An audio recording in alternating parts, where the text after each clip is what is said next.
My name is Pat Lynch. I'm president of the Broadneck Council. We welcome you to the Broadneck Council's first quarter 22 meeting on transportation issues on this peninsula. And I can't think of anybody who would want to miss this meeting because it's so important. Our hearts are elsewhere tonight, but hopefully our minds will be able to connect with the reality of today's problems, especially transportation on this peninsula. Allow me to pause for a moment to remember those valiant Ukrainians who are now suffering in a battle for survival under the onslaught of Putin's Russian army. Let us all pray for peace and survival of their democracy. Amen. The purpose of tonight's meeting is to open up an information forum for all to offer input into the MDOT and Anne Arundel County officials regarding travel problems on the Broadneck corridor. This data input will serve as a foundation for action plans to hopefully improve the traffic movement on this peninsula. You'll hear from our state and county leaders who will instruct you on their methodology of collecting comments on Broadneck residents and travelers through this area, that they will enter into a database that will then be used as a source of information by transportation officials. I don't see any silver bullets, but maybe Tim will surprise us. We had a meeting on 9/23 with Jim Ports. He is now the current Secretary of Transportation.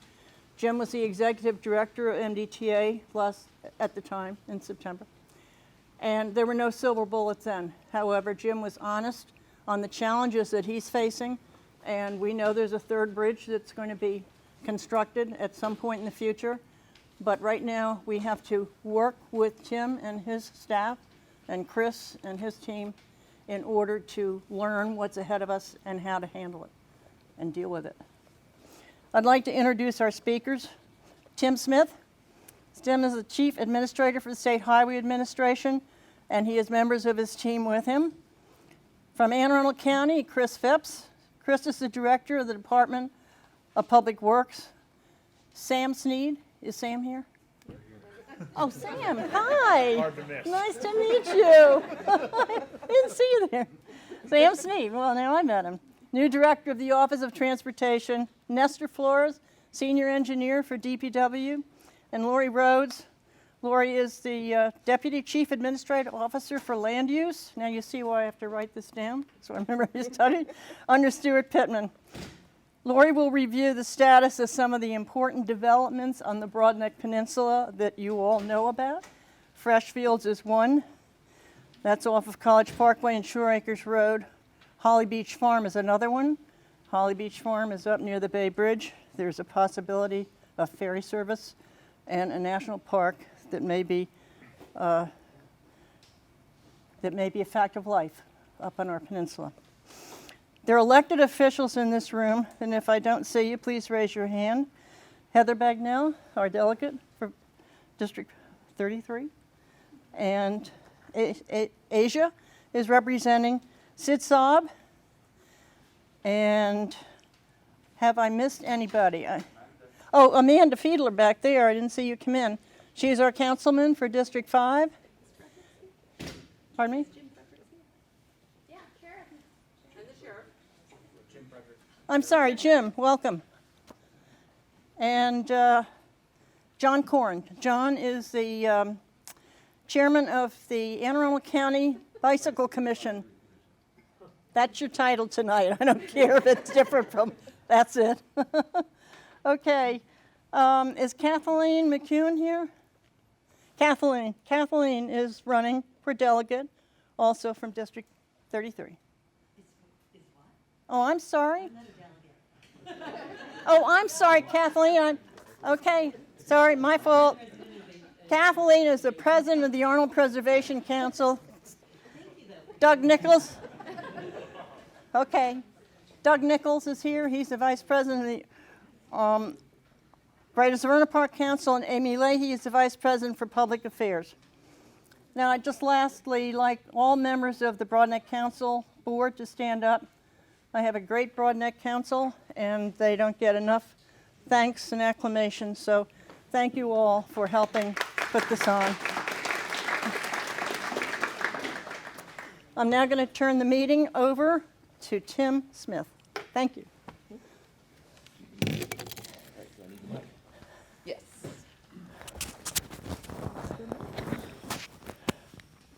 I'm going to give you my glasses. Okay. And then I can just hold it, right? All right, good evening, everyone. If you don't mind, I'm going to stand up and talk. As Pat mentioned, I'm Tim Smith, administrator for State Highway.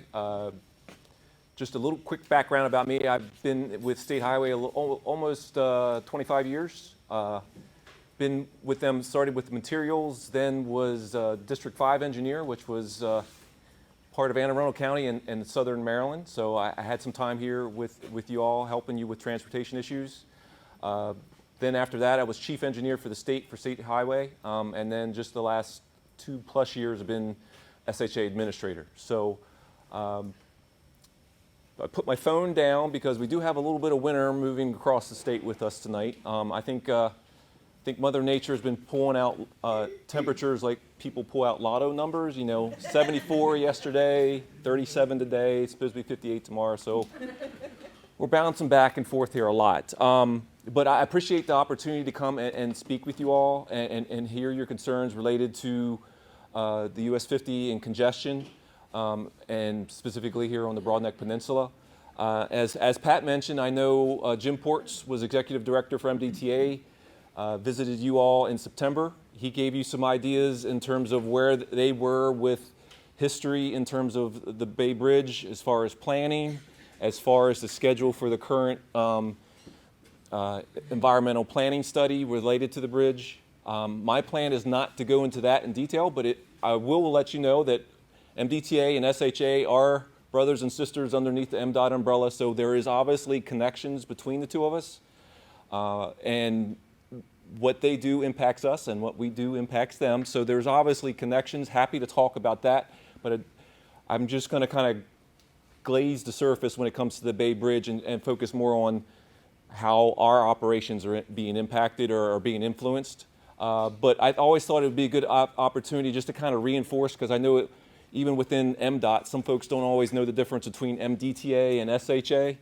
So MDOT, we have basically any state route, any number you see on the side of the roadway besides the speed limit is usually ours in terms of in some form or fashion.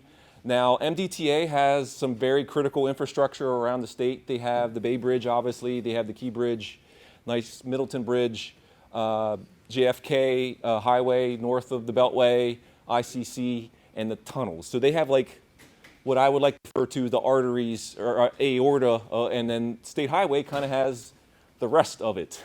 So roughly there's 700 lane miles that MDTA is responsible for. SHA has roughly 17,000 lane miles plus about 5,000 bridges on our own there. So like I said, they have the couple very important infrastructure, and then we got everything else. But I do have a few key members here with me tonight, and I just kind of wanted to, you can just raise your hand. I have Kim Tran, she's the current district engineer for Anne Arundel County in southern Maryland, and Jason Decembre is our director for Office of Transportation, Mobility, and Operations. That's a mouthful, but basically what that means is you've seen our chart patrol trucks when folks are disabled or if we have an incident on the roadway. Their job is to get in there and work with the EMTs and the fire department and police to kind of make things move as quickly as possible. And also, he's kind of my air traffic controller. We have a state operations center that he's responsible for. Kim is basically, she has my role just in a smaller version of the 4 counties in southern Maryland and Anne Arundel County. So anything responsible for in Anne Arundel County when it comes to state routes, Kim's the person to go to there. And as Pat mentioned, anything we do impacts both local system, state system. So Chris is here with us as well. She introduced him. What Chris and I do, and as well as Sam, are always partnering together on how their system impacts us and our system impacts them. So we're always partnering together. But I guess, can you go ahead and go to the next one for me, please? Next slide. So the couple things I wanted to talk about this evening is just kind of go over kind of the US 50 corridor. We're looking at it from like an overall system perspective, and I'll get into details of what that means later.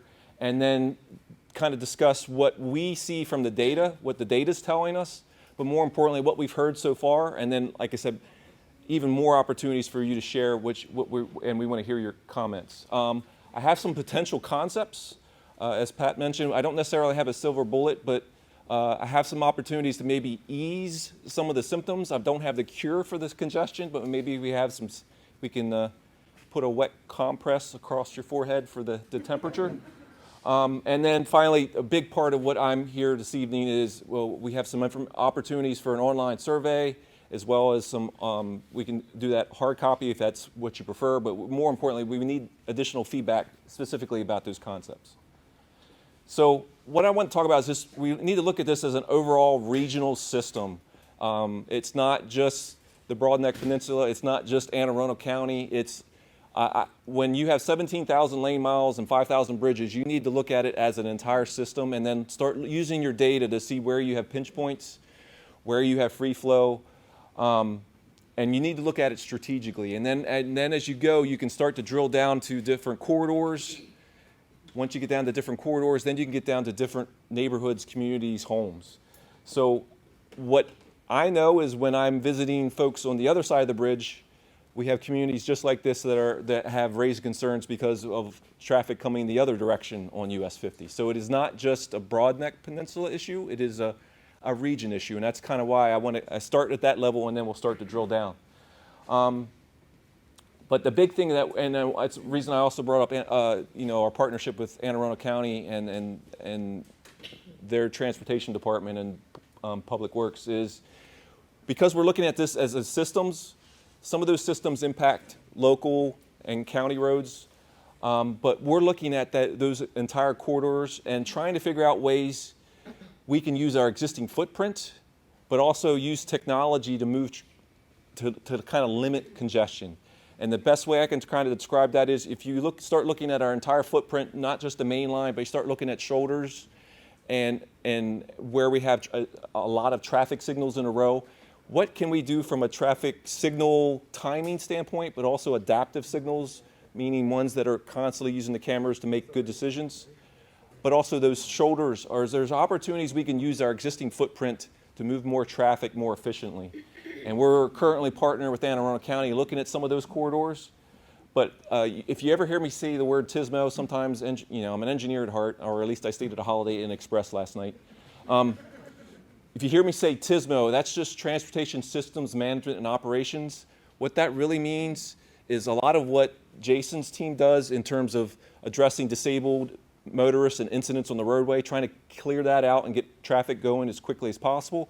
But it's also looking at intelligent transportation systems like smart signals, opportunities where we can use IT devices to move traffic quicker. So it's not necessarily just hardcore civil engineering, it's looking at technology and how we can improve things. So I just grabbed a quick map. I did this last night at like 10:30, so I'm not a graphic GIS person. Tim, can I just? Yeah, sure. These folks over here I know are having trouble seeing the screen. Can we move the screen over more, a little towards the side? Angle it. Yeah. Thank you. Just tilt it. Oh, yeah, that's good. Yep. So much. Good? Yeah. You're going to see it at an angle now. Everything is going to go wider.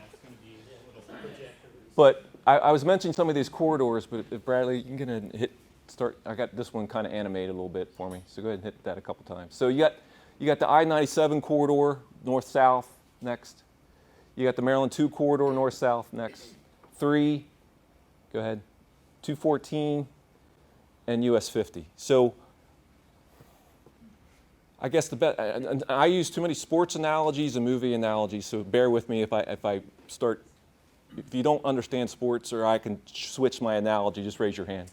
But I'm going to stick with more of I'm an engineer at heart, so, but I'll keep it simple. When I was in college, we talked about, I had several hydraulics courses, but the one thing I learned from that is water is lazy. It kind of goes to the lowest spots, right? And it always finds the easiest path along the way, right? traffic is very similar. Over the last 25 years, I've figured out traffic is very similar. When you get congested areas, when you have a stream, it starts to flood, right? It starts to overtop the banks. Very similar in traffic. Once we start having some pinch points, traffic starts to flow in other areas that it wasn't necessarily originally intended. And that's kind of what we've been dealing with right now with the Broadneck Peninsula. We got some flooding issues, but we're calling them traffic congestion, but it's really the same thing. Go ahead, Brad. So what we're looking at is just, and you all know this, but I'm going to say it anyway. The Bay Bridge, we just don't have enough travel. The travel demand trying to go across that bridge is not adequate for the capacity needed, meaning more people want to use that bridge than we have ability to move back and forth. And I think Jim was here in September and told you that. In addition to that, we're realizing, and that back to where our State Operations Center and our chart patrols, we're deploying more resources during the summer months, so it's not necessarily consistent throughout the year, but there is peak periods. But what we have is some ongoing MDTA help, and hopefully Jim talked about that, but between the redecking that we did a few years ago, the automatic electronic tolling they're doing, and then the automatic gantry or the gates that they're going to have deployed this year, what you're going to have is a system that is the most efficient way you can possibly get right now. That doesn't necessarily mean it's going to give you more capacity, but it's going to be functioning as efficiently as it possibly can to get traffic back and forth. The ultimate cure to our ailments here is right now they're in a Tier 1 study, which just sets a potential corridor for the next Bay Bridge, and it's not necessarily going to be. There's still a no build option in all of these options here. So we have to go through the process of NEPA and environmental impacts as well as financial impacts to make sure we can get federal approval for it. So all of that still needs to be done. So we're still quite a ways away from an ultimate cure here, but what I have is some potential things that we can, in the meantime, that can maybe address some of the symptoms that we're kind of facing. So what are some of the facts? Beating a dead horse here, but what the data is telling us, and that's kind of what I'm going to come at from our perspective, State Highways perspective. Both we have regional congestion, meaning those large corridors, Maryland 2, US 50, I-97, Maryland 3, Maryland 214. We have congestion along those, but we also have congestion. We're seeing that on the local system as well, both on the county as well as our local service roads next to 50. And what we're seeing is folks, back to that kind of water analogy, where they start running into congestion there at the Bay Bridge, they're jumping off and finding other routes. So there's queue jumping going on. I had a long discussion with Kim a few months ago, and we were thinking they couldn't be saving them that much time, right? Why are folks doing that? But what we did was we did an origin and destination kind of review of that. Once congestion starts backing up on 50, it does save folks time to jump off on those service roads until they then become congested. So there is a window there, and that's why folks are jumping off on that. The challenge there is also these are public roads. I know I've seen some chatter on your Facebook site. Why don't we just close the roads? They're public roads, so there's laws and civil rights we probably don't want to violate there. It's kind of like, keeping folks out of a public library. You got to be careful about those type of decisions. But what I would like to say is currently our setup on these local roads are set up for how to get motorized vehicles from point A to point B as quickly as possible. But let me circle back to that one. There's might be some other options there. So last item on this here is just to look at, this is from Hidden Figures, if you remember that movie with Kevin Costner. Sometimes you need to look beyond the data because not everything that counts can be counted. So that comes back to getting the feedback from the communities as well. So next slide, please. So some things we've heard, doesn't mean we actually know them, we just know this is what we think we're hearing from you all, is your normal trips become difficult during peak periods, and that's been painfully obvious, probably to all of you. it's challenging to access your neighborhoods and sometimes get to the grocery store or the drugstore, whatever you need to. And then also what we've been seeing, but also what we're hearing is it used to be just the Friday to Sunday, but now it's creeping in the Thursday. And if some folks are making it a long weekend, especially during COVID, now it's creeping into Monday too. So it's from 2 days, it's grown to at least 4 days that you're kind of dealing with things with. Next slide. So what we're looking at is kind of back to that part. We're trying to connect points A to B. That's currently how they're set up. But what if we looked at our infrastructure very differently? And this is kind of where I'm trying to look at this from a conceptual standpoint, but this is where I'm going to need your feedback. So if we start to kind of reshape and rethink how we use our service roads, meaning our state roads along the roadways, that's the East College Parkway, Skidmore, Whitehall, is if we can encourage more, because back to that water analogy, like I said, traffic is going to find the easiest places to go, right? But if it wasn't as easy to go those other places, would they still use it? And I think that's kind of the basis behind my theory here. So if we encourage more active transportation, and when I say active transportation, that means bikes and peds. So if we put in more bikes and peds facilities on some of our service roads next to US 50, that gives us an opportunity to, and I got some more details here, but the concepts, I have 3 concepts I kind of want to go over with you, and they kind of build on each other from a tiered approach. But what I definitely want to get is there's different levels of investment and time that the state would need to invest in that, but I don't want to move forward with those concepts if the community is not supportive of it. So that's kind of where I need your feedback. So go ahead and hit the next slide.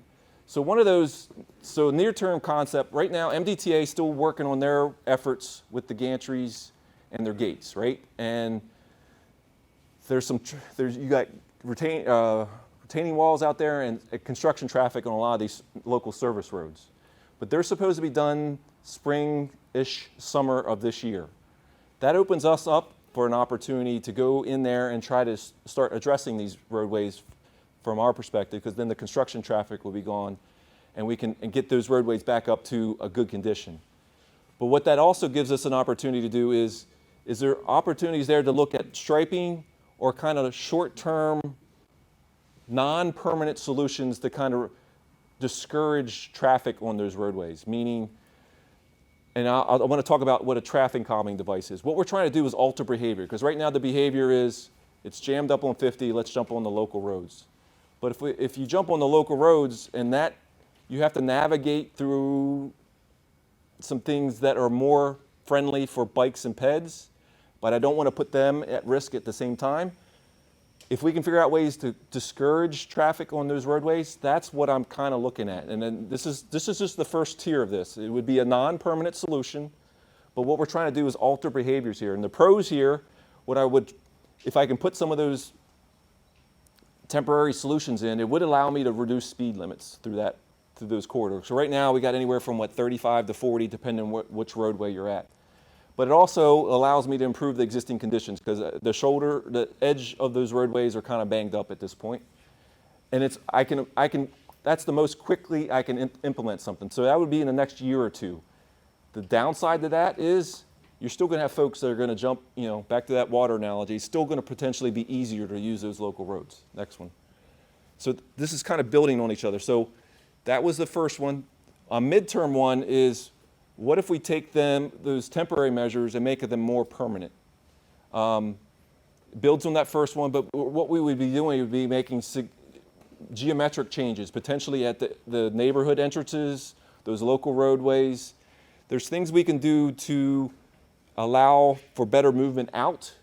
I know sometimes when traffic gets congested on 50 and then it gets congested on those local systems, back to your point, you can't get out of your neighborhoods. But if we could figure out a geometric system that allows you to get out of the neighborhood a little easier, and then also discourages folks from using that, I think that is a happy medium we can make between keeping those roads public, but also keeping you having the accessibility you need.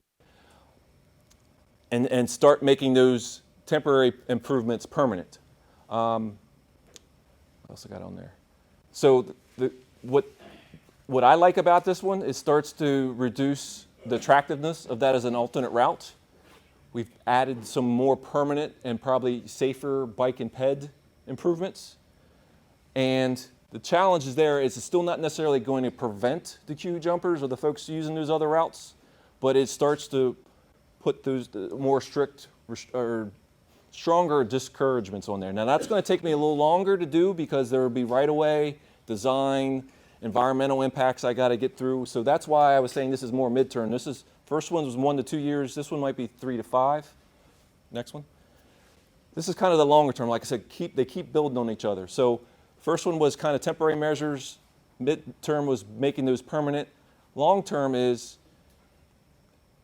kind of thinking about this very differently. Now, this is where I definitely need the community's input here.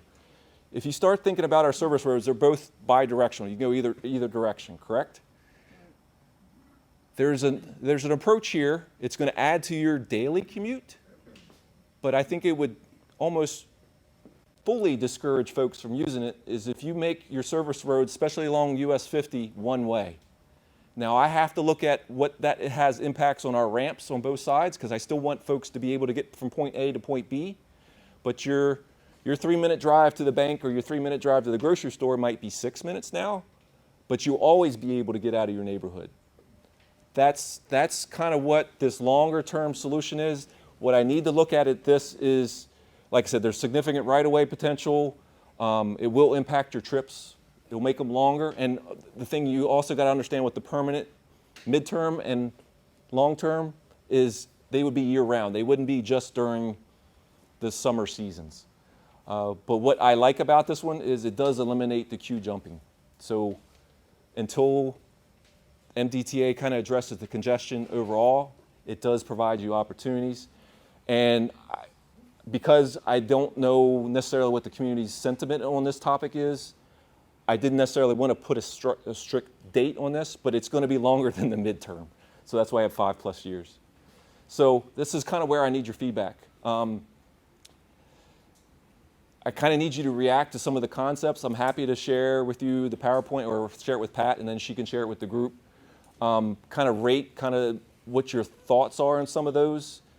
But more importantly, there's opportunities in the survey we have, and what we have in the back is these sheets. They're little QR codes. You can use your phone and go to that survey. If you don't like that, we have hard copies that we can just hand out to you. We were trying to give folks multiple options here. But there's multiple ways on how to take that survey. So grab a postcard on your way out. Use the QR code, and like I said, there's the hard copy version there. But what I really need to be able to do is I can do the system preservation, which I will do because we need to address the conditions. But in order to take the kind of that midterm and those long-term steps, I definitely need your feedback on, is this something that's even palatable for the group? So I think. When you're talking about making them one way, you're talking both roads westbound? So like East College Parkway would only be one way west, correct? So the only way you get to Sandy Point or the bridge is on Phipps. Is on the east. All right. Correct. Question.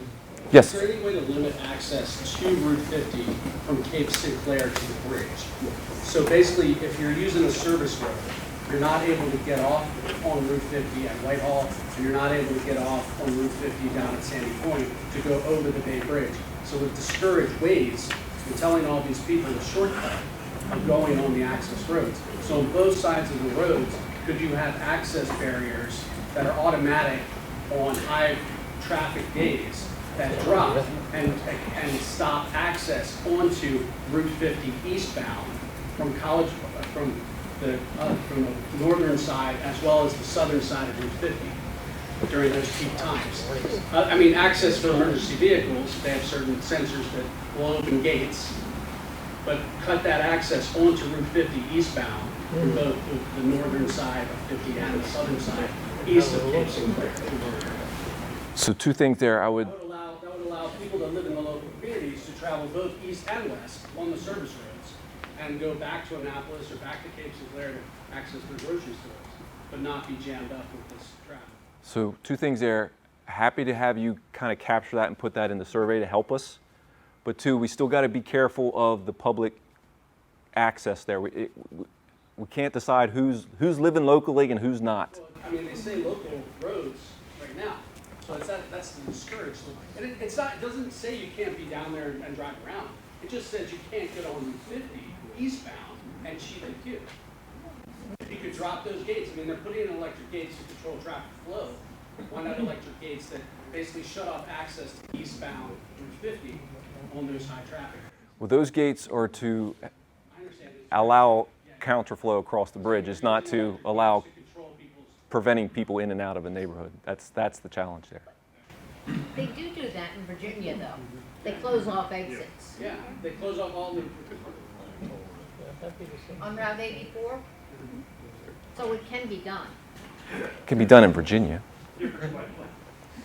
How Yes. does it address the traffic backup on, say, College Parkway and adjoining neighborhood streets west of Cape St. Clair Road? Because that's as big a problem as the backup on the East College Parkway and Whitehall Road.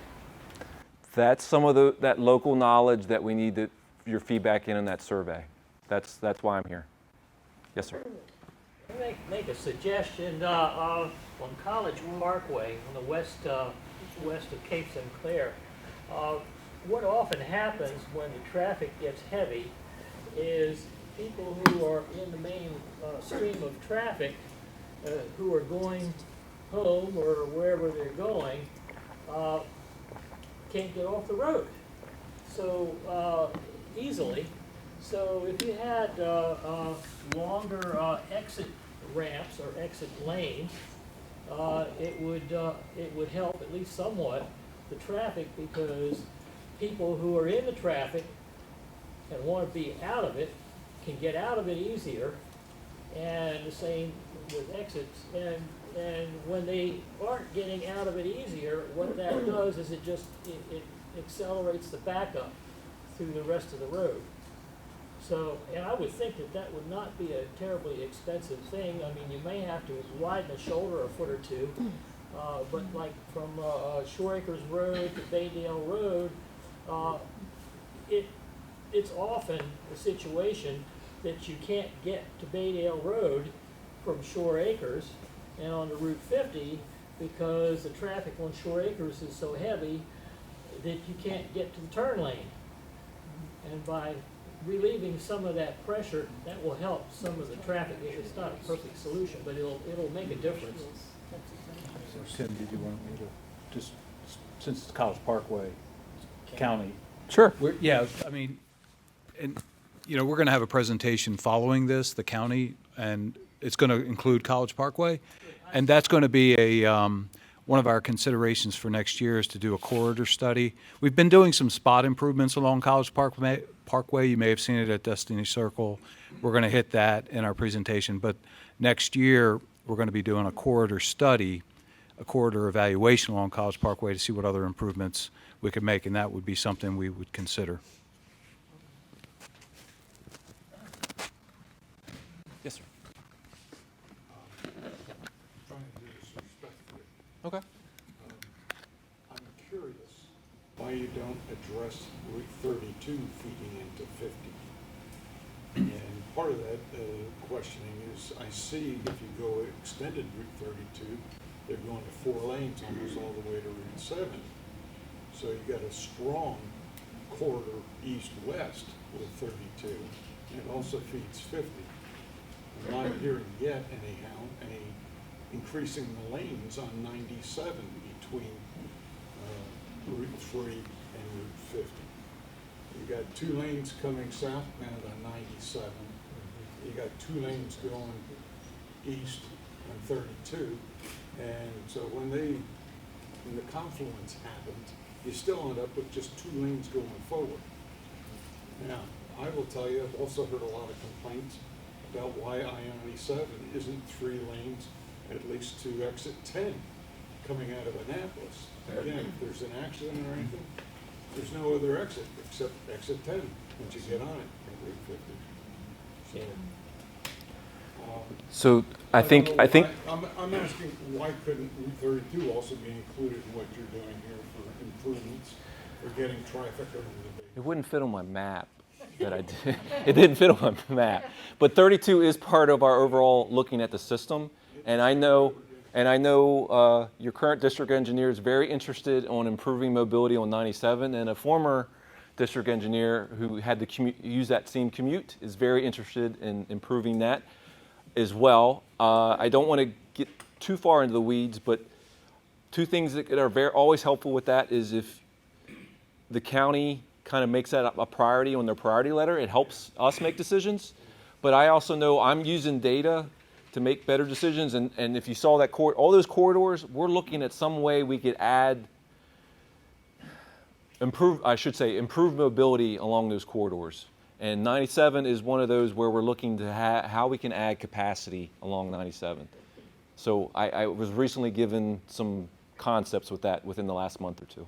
So if I could just piggyback on that, Tim, I was surprised in your drawing that you didn't distinguish between the controlled access roads and like 97, 50, 100, 32, BW Parkway, versus the roads, the state roads with lights on them, that are no longer designed for through traffic, and that the fix for Route 2 is probably not to add capacity to it and induce more traffic, but to fix, as the gentleman said, the controlled access routes, so that the through I don't know what the origin and destination data said, but I suspect a lot of the traffic on 2 that ends up on College Parkway is through traffic from north of 100 to 50. And if the controlled access roads, 100, 97, 32, etc., had better capacity, they would never get on 2 in the first place. So it just seems like that broader systems analysis needs to happen, because the fixes may not be local, they may be keeping the through traffic away from here in the first place. So yeah, so two things on that. One is, like I said, I did that at 10:30 last night with on my tablet. We do have, like I said, 97, we currently have a proposal to look at a TSMO solution on there. So I'm trying to keep more traffic on 97. Given the person that took Maryland 2 down here today from the city, I'm very aware of that situation. So we're looking at those controlled access roadways and figuring out, is there opportunities to use shoulders without expanding our footprint? So rest assured, that's something on our plate to look at. Jim, I just wanted to level set everybody. The purpose of this meeting tonight was the Broadneck Peninsula, and we are going to have ongoing general meetings like this, and I know that Tim would come back and talk about 97 and 3 and 2 and all the other roads, but we're trying to focus on the Broadneck Peninsula tonight, and that's why this map is limited, because he's doing what we asked him to do. Yes, sir. My name's Brad Cole. I live in Pedestrian Point and grew up in Olmsted. I've experienced the Broadneck Peninsula for, I guess, 50 years now, and was appointed last year to fill an empty seat on the Bay Bridge Reconstruction Advisory Group. And the job there is really to communicate with the community. I'm just a liaison. I go to meetings and I listen. Tim is on that as well. And I want to thank you for taking the time to come here and explain. But just to be clear, what I've heard from you thus far is that there really aren't any solutions to our problems in the near term, and that you've mentioned using some potential bike and pedestrian to use that as a way to perhaps dissuade some traffic. And you've said that maybe 5 years from now there's a concept of a one-way Whitehall and East College Parkway, but I'm going to leave here thinking that nothing's going to time soon. We're going to experience this for the next couple of years, and that we're really still talking about surveys and studies. And so it's unfortunate, but there's not even, it's not that there isn't a silver bullet, it's just that there's really nothing. And what's been frustrating, you mentioned the three things, the electronic tolling, the the redecking and now the electronic gating system, but I think we've all experienced the gating system it's not really that effective because the last 2 Fridays we've had wind restrictions, and so we've got this many $million system that's subject to wind and rain. So if it's a Friday and it rains or there's some wind, the gating system doesn't allow for contraflow. So anyway, in summary, I'm going to share with a Bay Bridge Advisory Group perspective that you came here tonight, you listened, we appreciate it, but there is nothing that's going to change. Am I correct? I would not reflect it that way. Well, explain, what am I missing? I mean, I offered 3 options and you said there's nothing. I don't find that an accurate statement. How are you going to use bike and pedestrian to dissuade use of, because right now, East College Parkway and Whitehall, I call it the Kevorkian tour on a bicycle. You don't want to use those. I'm not trying to be a smart ass, but getting to the point where our lives are dramatically impacted by this. And as you pointed out, Tim, it's not just a random Saturday or Sunday anymore. It's Thursday, Friday, or if there's wind restrictions, it could be a Wednesday or a Tuesday. So I'm sorry if I'm not hearing you correctly, but I'm not picking up on anything that I could go back right down to Councilwoman Fiedler or anybody else that's going to change anything whatsoever for summer 2022. I don't think I offered anything for summer 2022. 2023? I offered 3 concepts, one of which can be done next summer, yes. Which is improving the existing roadways, both pavement markings, and putting in traffic calming devices that limit the encouragement of folks using those roadways. So would that be a speed bump on East College Parkway? There's multiple different things you can call a traffic calming device, but it's changing the behavior, and I think I said that. When will you share with everybody what the specific traffic calming devices might be? Well, like I said before, I need your input before I move forward with the concepts. Ms. Lynch has been working on this for years. If you don't have input by now, I'm not sure when you're going to get it. I don't mean to be disrespectful, but people have been providing input through emails and pleading. And all we get back is that we can't, I'm sorry, Pat, I'll sit down now, but I think my point's made. Nothing's going to change. You made your point. Thank you. Can I ask a quick question? Sure. Are you familiar with the 270 and the metered on-ramps there? Absolutely. Has that been working? It hasn't been fully turned on yet. Some of the southbound ramp metering has been turned on, but yes. My question is, he went to shutting off the on-ramps. If we can physically shut off the on-ramp, couldn't we make it so that when it gets flow back, the metering on-ramps kick on and it makes it harder for them to get on once they get off? So if you said everyone past, say, Ritchie Highway, eastbound, once traffic backs up, the net metering on the on-ramps shuts down and lets someone through every 5 minutes or every 2 minutes. So then everyone that takes the off-ramp suddenly realizes they either have to wait for a couple hours or go back to Ritchie Highway and get on that way. So you're not technically shutting it down permanently, you're just making it so awkward for them to get on that it forces them back like water. Discouraging ways from telling all these people from Virginia how to get to Ocean City. And 270 is implementing. If it works there, right, at least try it here on 1 or 2 of the ramps. If you try one of the on-ramps, say right before the bridge, you do that metering. So when traffic backs up, it shuts down. 10 minutes, 15 minutes, or increments. Every few minutes, it lets the car through and see what it does to that on-ramp. Does it clear the traffic around there and let locals move? And if it does, you can keep adding it backwards to see, is it better or worse? I appreciate that input. That's a decent idea. I would like to look into that further. You said Virginia, they shut them off. And so that's why I was looking at Maryland for what you've done in the 270. The net metering looks like it's allowed in Maryland based on that. Correct. So. Thank you. Yes, ma'am. Thank you so much, and I appreciate your map because that map is basically District 33. So just following on what the other gentleman said, is that something where we could do that as a temporary measure and study the impact of it? Would it require a permanent device, or is that As far as the ramp metering? Yeah, is that something we could do temporarily? I would be absolutely open to that. I don't know if I can say absolutely yes right now. There's probably a lot of folks in the back sweating that I say yes. I would rather get my experts involved, but I'd be happy to look into that further. Utilize the state police to try it out. And could you speak just a little bit more about what geometric changes look like, and also what the former toll lanes are going to look like once the construction is done? Because obviously previously on 50 we went from 3 lanes to 9 lanes to 2 lanes or 3 depending on contraflow. Now that the tolls are down, we know it's still under construction, but are we going to be 3 lanes to 3 lanes or 3 lanes to 2 lanes going forward? So, what was the first question though? The geometric.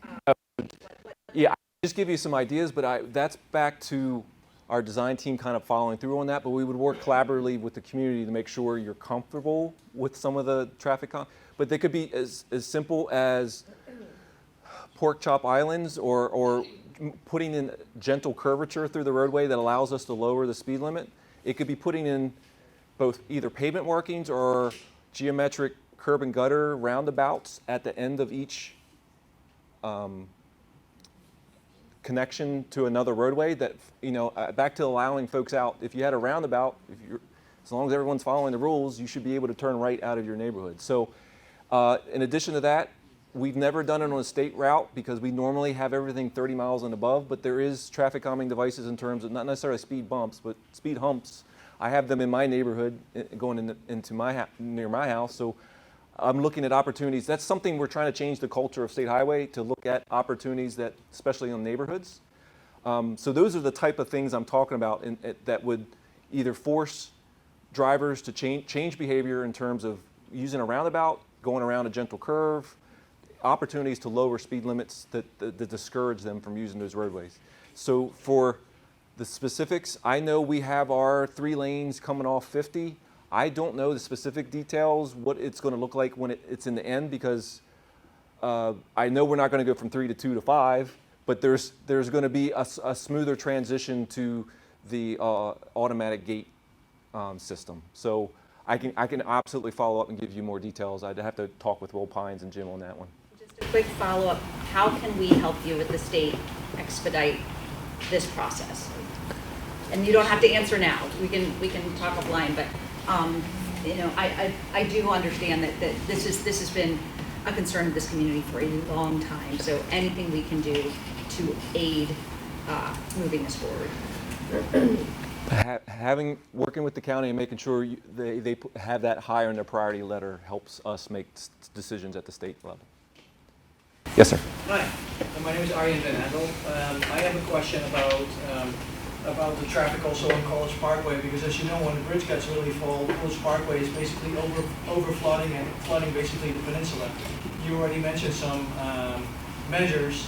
Is there possibilities on the one hand to really change like traffic signal times for the traffic basically coming off Route 2 onto this peninsula, and really maybe making those times so discouraging that people are not just going onto this area, to basically close off the area and the beginnings of College Parkway? And on the other hand, my second question is there a possibility that road pricing, can be considered, maybe at the bridge, because the peak is always at a specific time of day, and maybe it's possible to spread that peak because of the more expensive time to travel the bridge?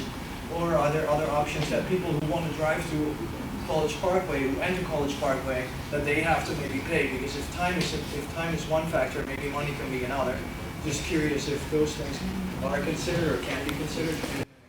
So I would absolutely love for you to put both of those so we can get them captured in the survey. But yes, to your point, there's metering that can be done along different corridors. We're usually trying to move traffic quicker, but there's, depending on how you set it up, there could be opportunities to look at it differently. The second item we're talking about is really congestion pricing. That's not necessarily in my wheelhouse. And then it's more, there's a whole board for MDTA that makes those kind of pricing and cost decisions. But that has been used elsewhere in the nation. It's being used elsewhere around the world too. So that is an opportunity. It takes the political will to be willing to do that. The bucket keeps overflowing as long as the capacity is not enough of the bridge, right? So maybe if we can push that peak down, that might be better. Agreed. Yes, ma'am. You talked about ways, is there a way to contact or get on the GPS systems that direct traffic and make it so that people can't read about these or listen to these side roads or see if they can just come into those side roads? So they're not even available, they don't come up on the GPS system? Back to that public road item, that's going to be a tough legal battle there. Because we do have a partnership with Waze in trying to figure out ways we can get information out, but also stay within our legal boundaries as well. So I hear what you're saying, but we've thought about that and been working with Waze on different opportunities. But no, we can't currently ask them to remove certain roadways. I just want you all to know, excuse me, we've got several more speakers tonight, and we're getting into the weeds. I really want Tim to proceed, and let's get our county speakers who have lots. So actually, that's me concluding. Make sure you got your QR code when you leave. Get us your feedback. I know Chris and his team are up now. So what's the last slide? I think I have one more. And I think that's just some contact information that I can share with Pat that can get that out to the rest of you. So I'm still be here. I'll answer questions. Like I said, Chris, Anne Arundel County and us, we're partners and agency stakeholders in this. Well, I'm going to be here for more questions. Yes, ma'am. I just wanted to make a note on the metered suggestion, metered off-ramp suggestion. When Anne Arundel County did the general development plan last year, there is a section in Plan 2040 that talks specifically about the Bay Bridge and Bay Bridge traffic, and I put an amendment in that asks for the county and the state to work together and either look at options outside of the box, which includes something like that. So I think you already have the county support there, although I can't speak for my colleagues on the council. I'm happy to talk offline. Okay, great. Thank you. I'm going to turn it over to you, sir. Sure. Can you flip it over to his? Is it really working? I don't know if it worked. Does it work? Oh, okay, sorry. Chris, I'd like to introduce So, good evening. My name's Chris Phipps. I'm the Director of Public Works for Anne Arundel County. And as Bo brings up adjusts his ears and brings up the slideshow, I want to introduce the team that's supporting me, and Lori is here, Lori Rhodes, Land Use DCAO, and Sam Sneed, Office of Transportation. And Sam his role is very critical in the county establishing its priority letter that goes to the state. So every year around, I guess it's March, April coming up, the county pulls together its priorities on state roads, and we submit that to the state highway or MDOT for their consideration.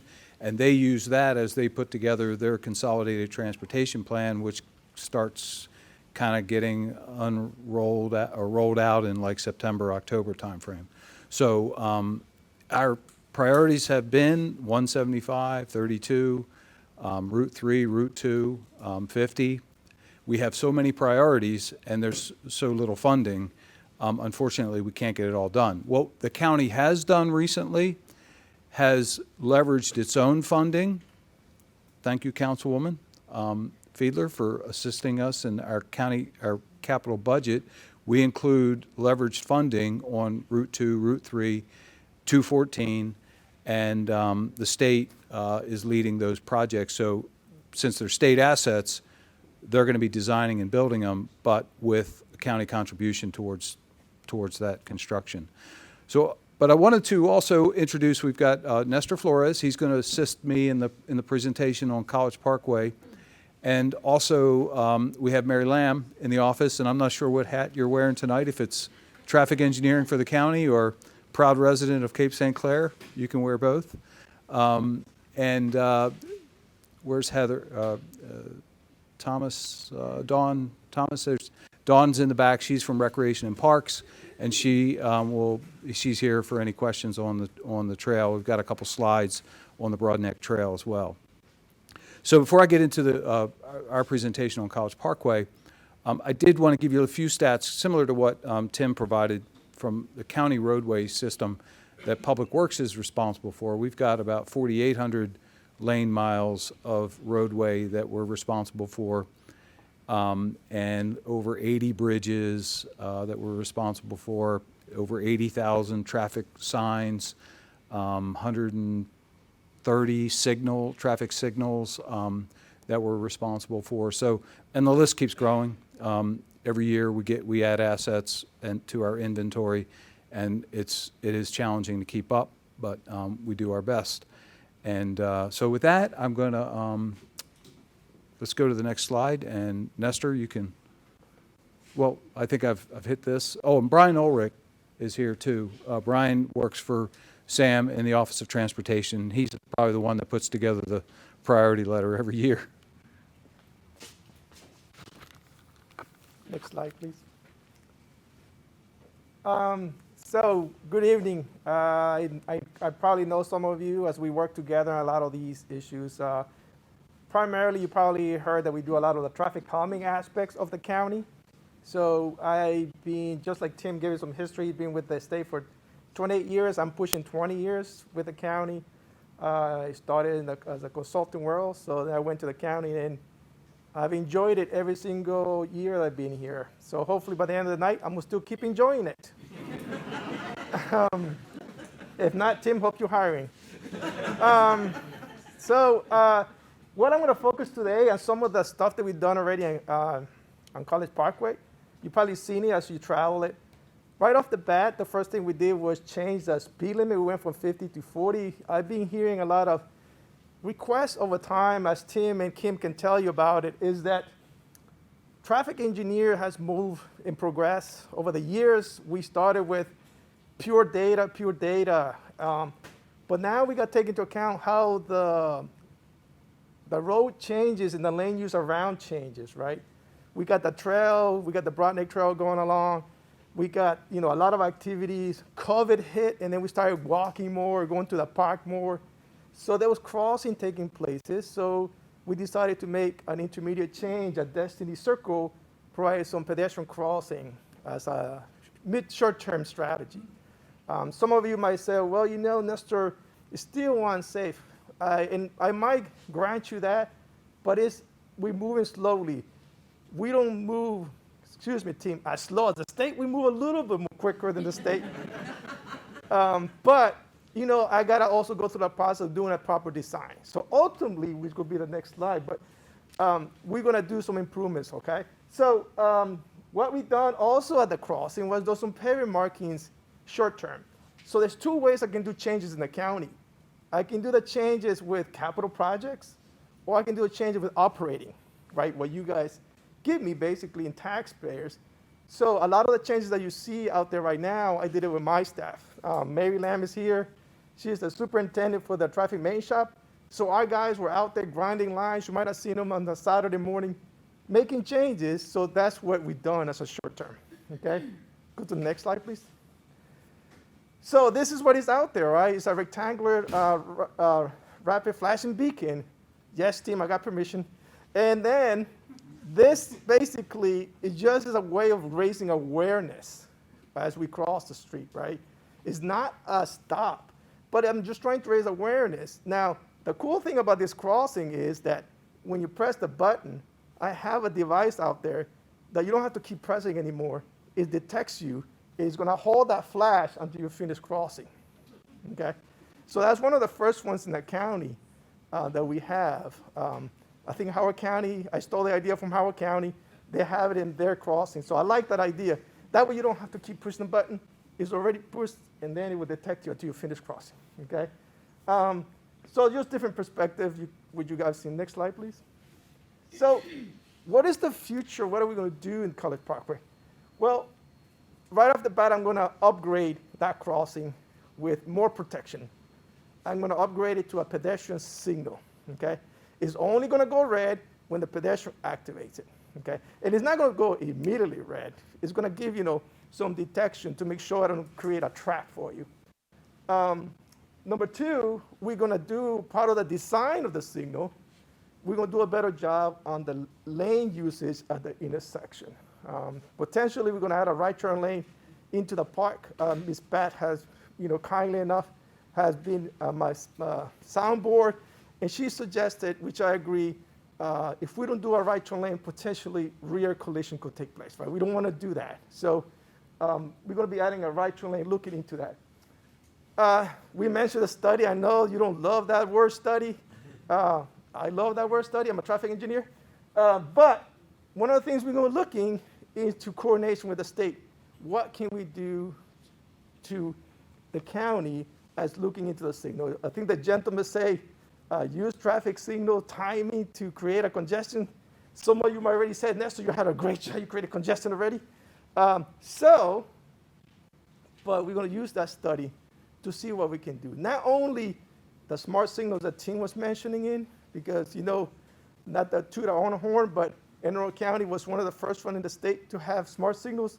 River Road and Forest Drive 10 years ago. So we are not against technologies, but we need to be smart at how we're going to use it. So we're going to look into that. A gentleman sent me an email asking potentially what can we do for lanes, right? Do we need to extend lanes? Somebody mentioned maybe doing some type of lane on using shoulders. We got to balance that, right? Because John Corrin's looking at me and said, don't take away my shoulders. Where am I going to ride my bike? So you see, it's a big balance that we got to take into account. We can't just be with blinders on. We got to take into account the multi-use on the roadways. So where are we going to pay this signal or the study from would be from a capital project that we have, which is the Highway Safety and Improvement Capital Project. That's why. In talking to our bureau engineer, we know we're going to be able to start at the latest. We're going to start that study is this July. It's going to take about 6 to 9 months to complete it. We're going to be communicating with Ms. Pat to share the information with you. So it is going to be something that hopefully we can address some of the issues you keep bringing up, okay? You guys, our contact information, call us up. We are here for you. You are vocal. So let us know one way or the other, what can we do to assist you? Again, we do our best to respond as quickly as we can. One more thing about my office is that we take care of streetlights, pavement markings, signs. So any issue you see in your community, just let us know, okay? Don't assume we know. Don't do that. Let us know. It does not hurt to get 3 or 4 calls about the same issue. It does not hurt my feeling. Nestor, that sign is faded. Nestor, that sign is missing. Nestor, I don't understand what the pavement marking is doing. Let me know, because that's how we stay on top of managing our assets. One more slide. This is a quick, and I'm sure Brian can see it perfectly. Here's the right turn lane that we're talking about into the Broadneck Park. Next slide, please. And then I'll turn it over to my boss. Nestor? Yes. I'm sorry, I'm Jim Diffley. I'm on the board of directors at Magazine Meadows, which is what Destiny Circle is. We appreciate what Pat and the Broadneck Council and you have done. So we do appreciate, this has been somewhat effective, but I will get back to you separately with some suggestions. Perfect. It's worked, it's better than it was, but I know we're not completely done yet, right? Yes. Okay. Yes, Thank sir. you. I think, Nestor, if you maybe explain in a couple more sentences what the next step is, both electronic signaling as well as lane construction by cutting away some of the easement. That might add to Jim's understanding if you could also include the timelines, rough timelines. Yes, so the next thing would be definitely, if you go a couple slides back, please. So what we are going to do is definitely look into a design, the proper lanes at the intersection, okay? I'm gonna have to take into account the bikes, and that's why I couldn't do it in-house. I need somebody to come and look at it, get survey out there, take some measurements, and have the proper taper, the proper shifting to have. So what we're gonna have is a left turn into the park, a left turn into the community, okay? A right turn into the community, a right turn into the park, and a lane that's just gonna go through. That's ultimately what we're trying to look. The thing, I was thinking of doing that in-house. However, when I got out there, the crowning of College Parkway has to play, right? The shoulders go a certain way for the water. Tim was talking about water. and then the other shoulder. So I didn't want to create a situation that is going to have you kind of rocking going through the intersection. That's why I did not do it in-house. I need to look into the design. I need to get someone to look into the whole cross-section of College Parkway to make it work better, okay? Ultimately, though, it's not going to be just the intersection. We're going to be looking up and down the corridor itself and looking, I think we have talking earlier the evening, talking about where do we need lanes correctly? Do we have the right length on the lanes? Do we need to consider extending the lanes because we're going to count traffic, regular traffic, and summertime, because that's what I put in the scope. Summertime is important, right? To find out what do we need to do. Some people were talking about maybe leverage some technology. I was talking to Tim and to Chart. Maybe if we get the right signal, we can coordinate with the state. And there might be instances when the state might take over because something is happening at 50, something happening at 2, they can just take over the signals. It would just require a handshake and stuff like that, okay? One more quick thing is that we are also leveraging a technology that is going to go into College Parkway this summer where we'll monitor how the signals are doing now. It's not the smart signal that we were talking about before. It's just monitoring, a way of monitoring, almost what Tim was talking about, the TISMO, that's a strategy. Let's see how the signals are doing. Can we do some tweaking to it, okay? Yes, Ms. Pat. Yes, I'd like to thank Phil Farrar. He's on the board of the Broadneck Council, and it was Phil who took this project under his control and met with Nestor and got this thing going. So thank you very much. You listened to your neighbors on College Parkway. Also, I wanted Nestor to have you, before you sit down, just give us a couple of sentences about the traffic light that's going on St. Margaret's Road and your present plan. Oh, Ms. Kim? Yes, sir. Come up here. I think he's recording you. Oh, okay. Good evening, everybody. Again, I'm Kimberly Tran. I'm the district engineer in District 5. And traffic signal, Maryland 179 at Pleasant Plains. Would like... You just need to speak up. That is pre-recorded. Yep. Would just like to take the opportunity to thank the county again as we were trying to move forward with that traffic signal. Was right at the time that we were having budget limitations and constraints on our budget, and the whole design of that signal went on hold. And county was able to step up to the plate, as Chris was mentioning, and able to infuse some funds and keep that design moving until now. You know, we're happy to say that we're able to move forward with the next phase, which is our right-of-way. So the design is basically complete. We're in the process of finalizing the plats, which determine the right-of-way needs, basically to fit, you know, the signal poles, little slivers of land that are needed for the poles and things like that. Once the plats are complete by the end of this month, then we're going into the appraisal process, where they determine, you know, the value of the land that will be needed for those little areas. We're being told that that sometimes can take up to 6 months. They are trying to work through expeditiously to get that done as quickly as possible. And then once the appraisals are ready, that's when our right-of-way agents will start contacting those particular property owners. Once we get through the right-of-way, then we're able to go into construction. So we do have funding to construct the signal within FY23, which begins in July this summer. But when we can go to construction will determine how quickly we get through the right-of-way process. So I think it'll be a tremendous help for the area. For those of you, most of you are probably familiar, but for those of you who aren't, it's 179 at Pleasant Plains, and then just to the west of that is Old Mill Bottom, and it'll operate as one signal. They're like two offset side streets, but it'll operate as one wide intersection.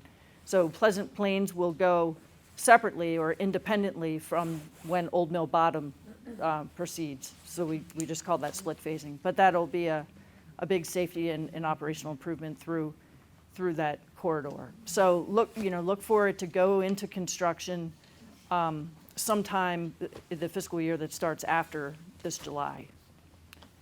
That's about it.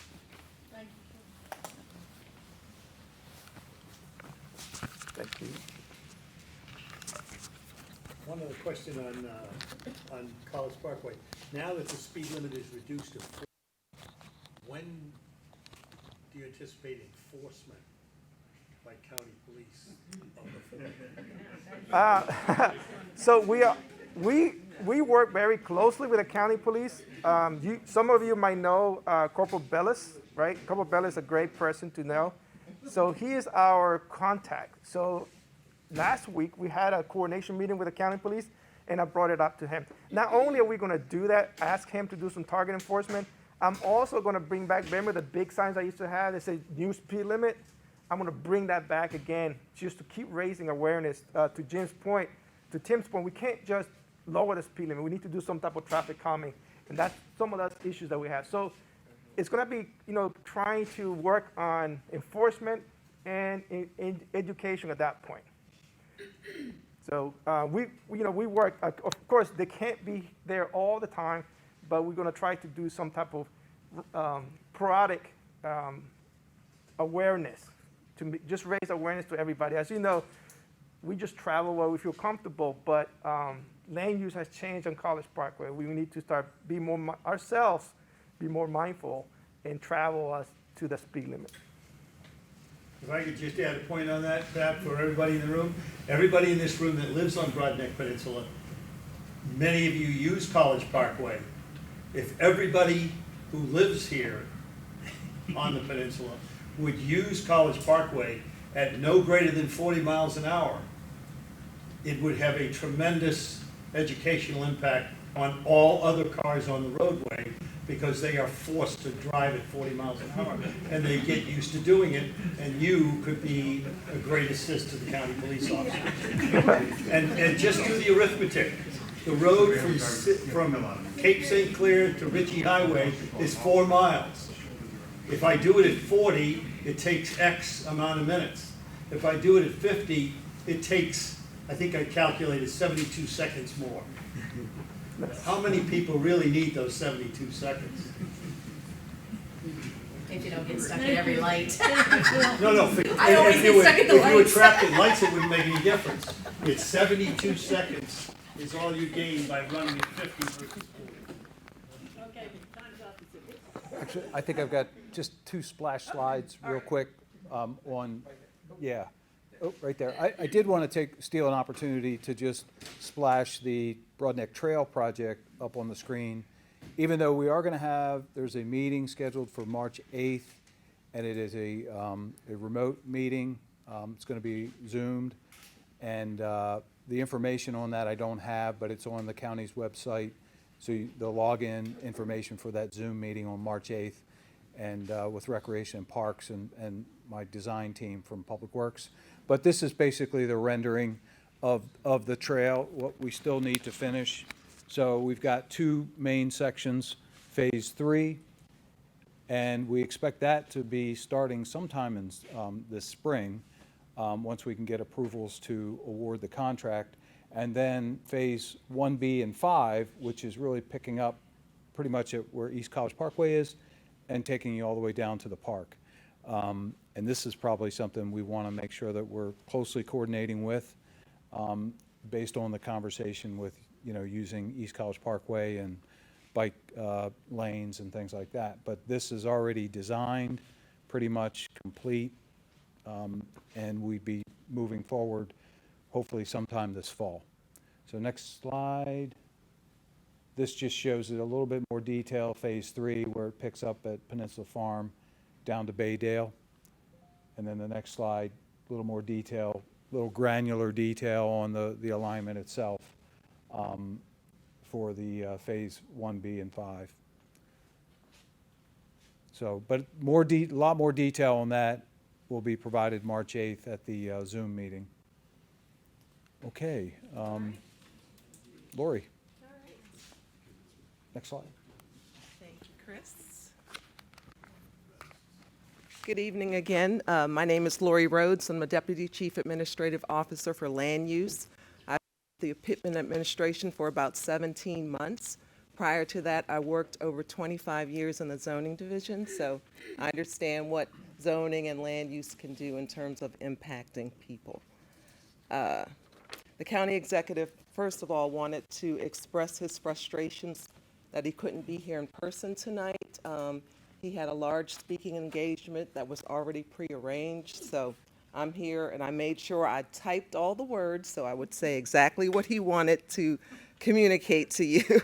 Um, I'm sure most of you are aware of the vision statement by the National Park Trust in support of its April 8th, 2021 proposal to the Chesapeake Bay Foundation to transfer the title of Holly Beach Farm to National Park Trust. Their goal is for the site to be stabilized and restored to become a part of the new addition to the National Park system. The document notes that Holly Beach Farm is a public resource acquired with millions of dollars in public funds and is owned by the Chesapeake Bay Foundation. Yet presently, few members of the public are aware of Holly Beach Farm. The trust believes that Holly Beach Farm would offer an opportunity for people to appreciate a natural and cultural landscape representing an authentic Chesapeake experience. So the county executive had some conversations with Senator Van Hollen. I believe he met with some residents, but he wanted to make sure that I communicated that he nor anybody he knows believes that Holly Beach Farm should become a tourist destination.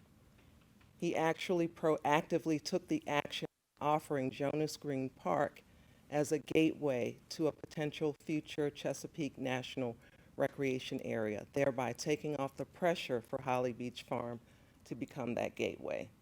His vision of public access is limited public access, whether it's Chesapeake Bay Foundation or another entity, with most visitors arriving by water.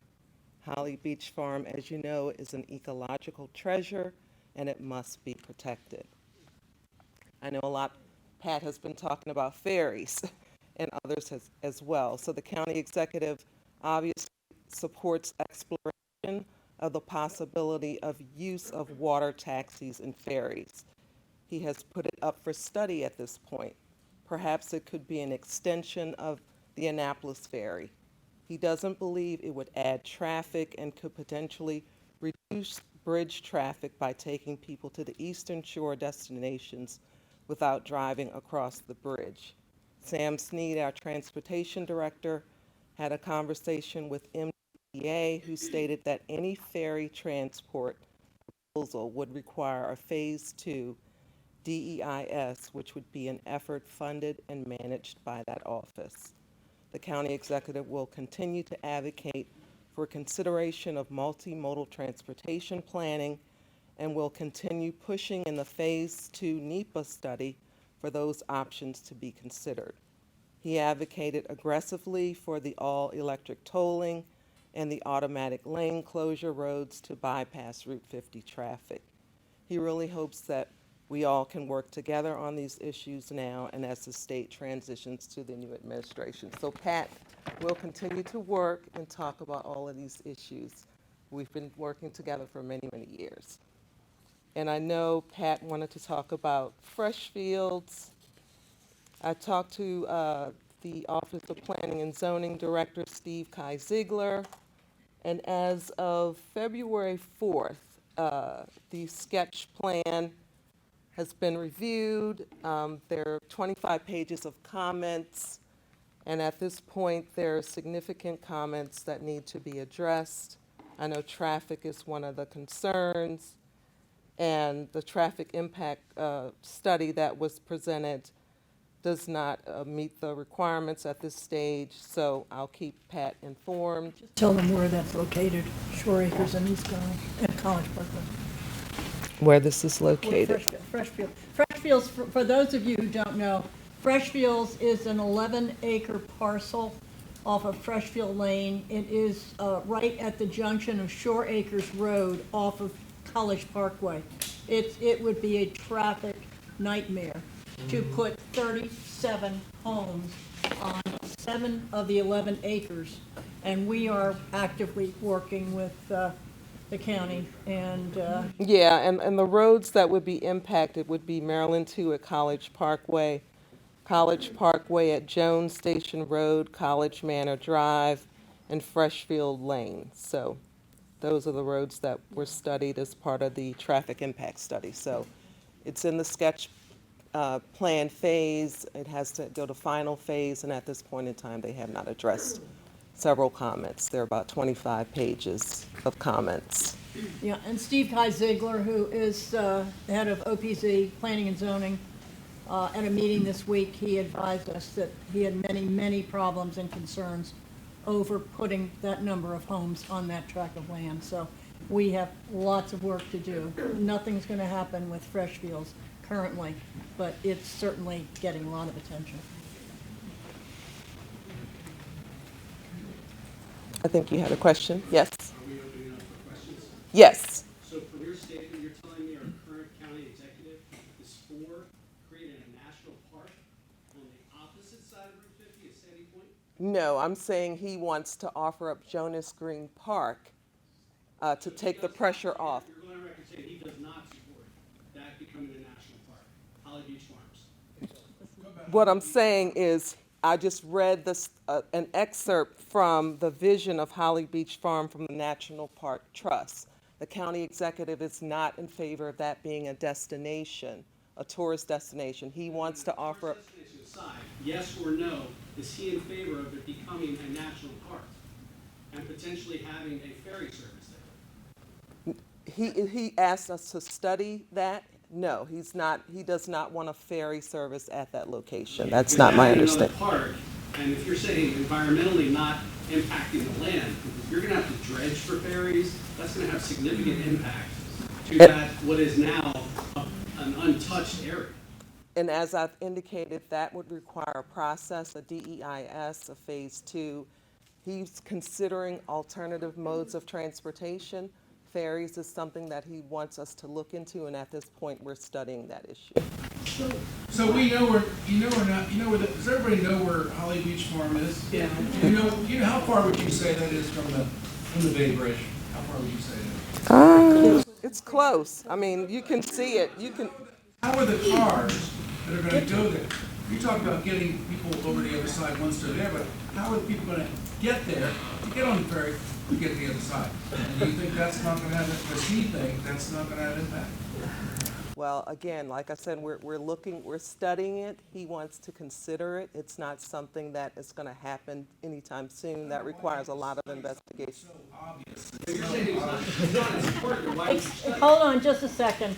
I've had conversations with Stuart Pittman, 2 private conversations in the last week about the ferry service and Holly Beach Farm.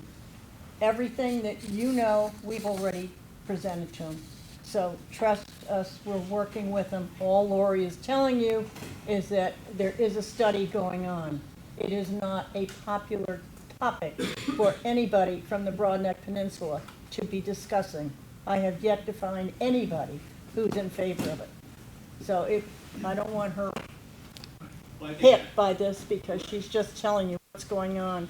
The study will take place, but if anybody wants to talk about it, I know as much as anybody in this room. Right, and again, I had indicated he wants us to look at other options for transportation. Right now, single car vehicles going across the bridge, that's causing this room to fill up, and we're trying to find solutions. So alternative modes of transportation is something that the county executive definitely wants us to work together to look at, whether it be bus, ferry, other modes of transportation other than a single vehicle, which is the primary mode of transportation across the bridge. So more cars on 50? No. Go ahead. Can you just explain again or read what he had to comment about on Jonas?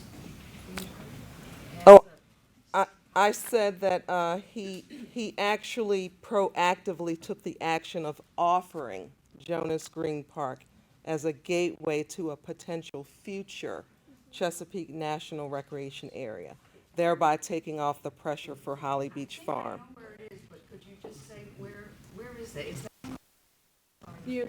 Yes, yes, yes. Laura Lane. That's what I thought. Yes. Yeah, Jonas Green. Ms. Rhodes, I think the big problem is Stuart Pittman put an editorial in pushing for this concept, and he never spoke to anybody that's going to be affected by it every day of our lives. this park would be something people would enjoy from all over the world if it's a national park. Yet it would negatively impact all the people that live in the area by traffic, intrusion to their privacy, extra traffic on the waterways, and he never spoke to anybody in the area before he put an article in pushing for this. And right now, the National Park Trust has a 20-page plan on what they're going to do with this property when they don't even have acquisition of it. So it's a very stressful thing for the people in the community. I think he needs to come forward and be honest and forthright about exactly what he's trying to do with this treasured land. I will definitely communicate that to him. There's a fellow here in attendance with one of the conservation groups, and he keeps promoting it too, Mr. Dunn. I will say that Stuart Pittman has driven over and met with the 13 families. There are some beautiful homes on that piece of property. So it's not only Holly Beach Farm, but they're private properties that are quite extensive, a lot of acreage. And Stuart met with them and talked to all of them. So they are working together. So you should know that. He did. Didn't the city of Annapolis mayor say that's just rich people whining about public access? And there's been an apology made for that comment. I wasn't aware of that one.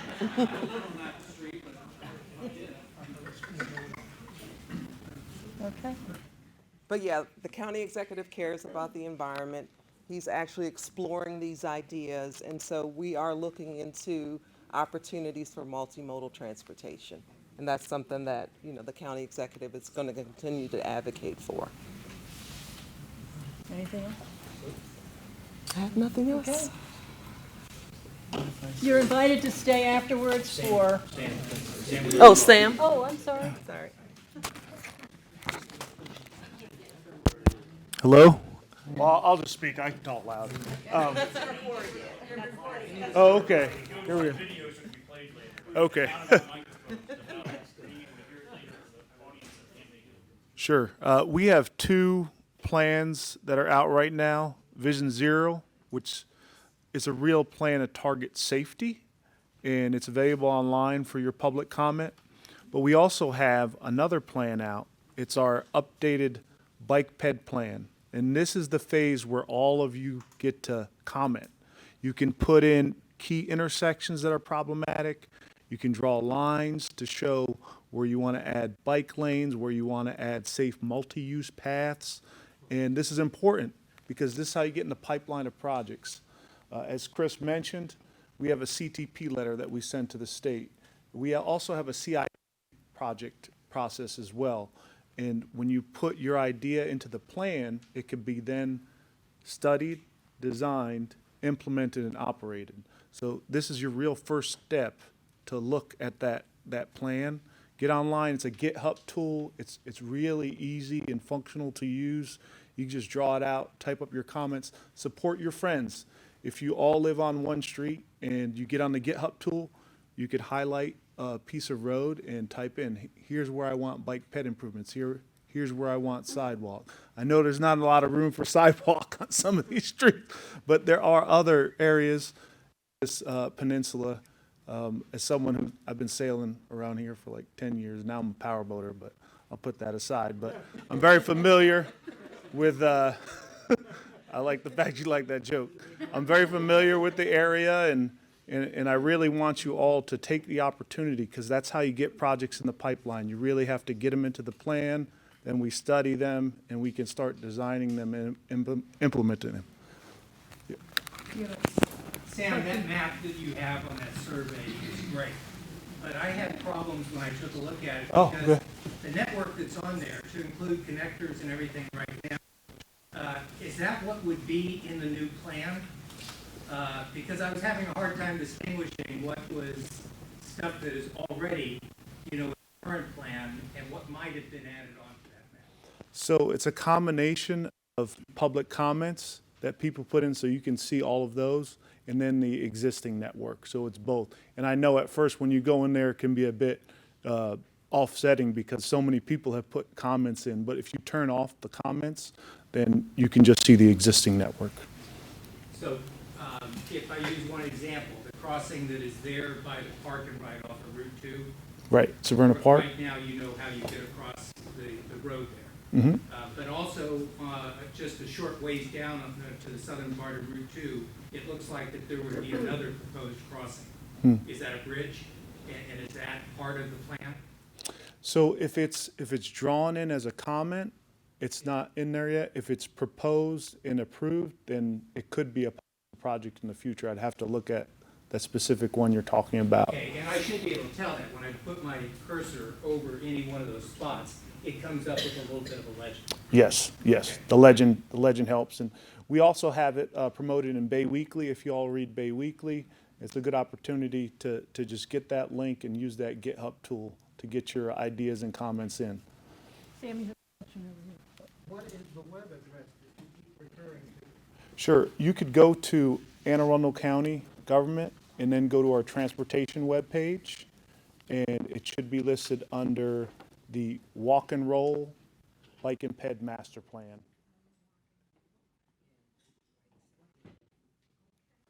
Any other questions of Sam?